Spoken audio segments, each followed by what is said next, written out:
I was 17 when she came.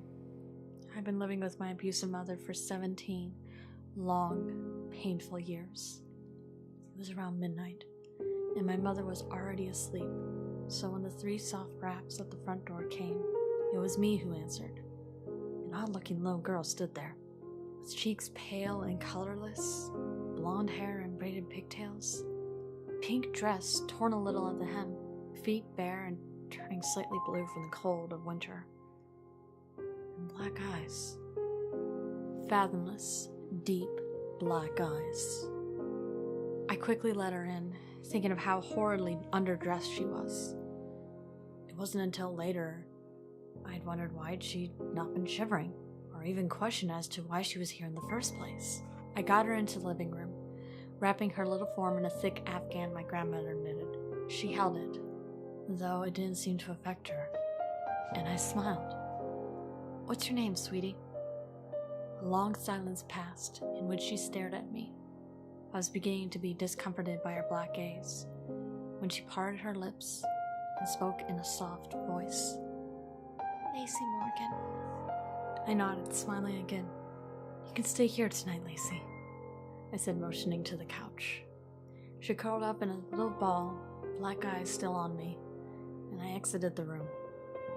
That night I slept soundly, not worrying about my mother beating me or the strange little girl on my couch. When morning came and I trudged into the kitchen, I was greeted with a coffee mug to the shoulder. I gave a feeble shout of pain, staring at my mother. "What the hell did you do? Why is there dirt on the couch?" She shouted, confusing me greatly. Upon investigating, I found that Lacey had indeed vanished.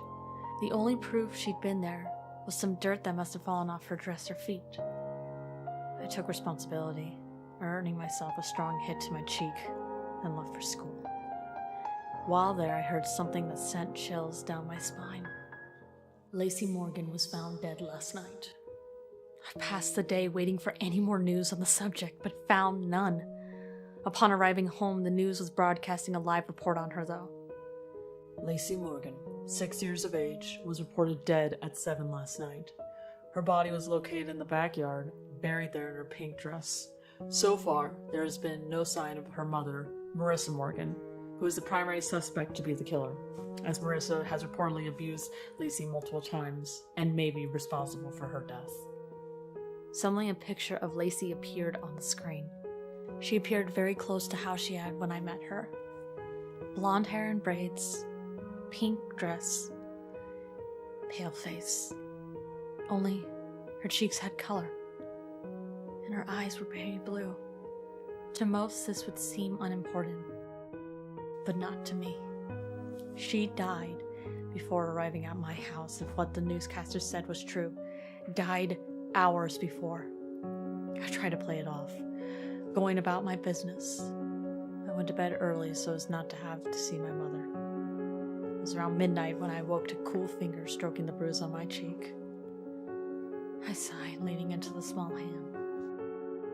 Never again. Not 10 minutes later, I heard my mother screaming.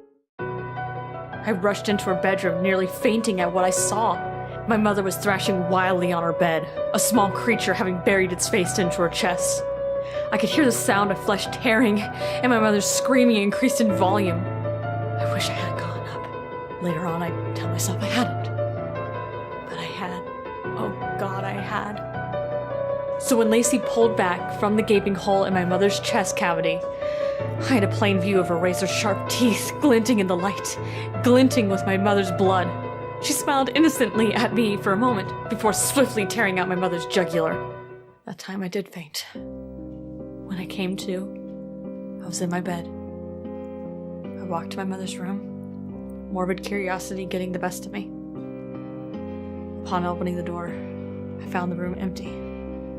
The bed made neatly as if my mom had left for work early. The only oddities were the tiny dirty footprints and the open window, showing that Lacey had in fact visited. I never saw my mother again, and I never missed her either. I eventually got married, and we had a child together. I named her Lacey, Recently, I noticed the neighbor's daughter has all sorts of scrapes and bruises on her arms. I've started watching their home. And the other day, I saw something odd. A little girl running barefoot through their backyard up to their back door. It was around midnight, so I couldn't be sure. But I thought she met my eyes with her black ones. And I swear she mouthed 2 words at me. Never.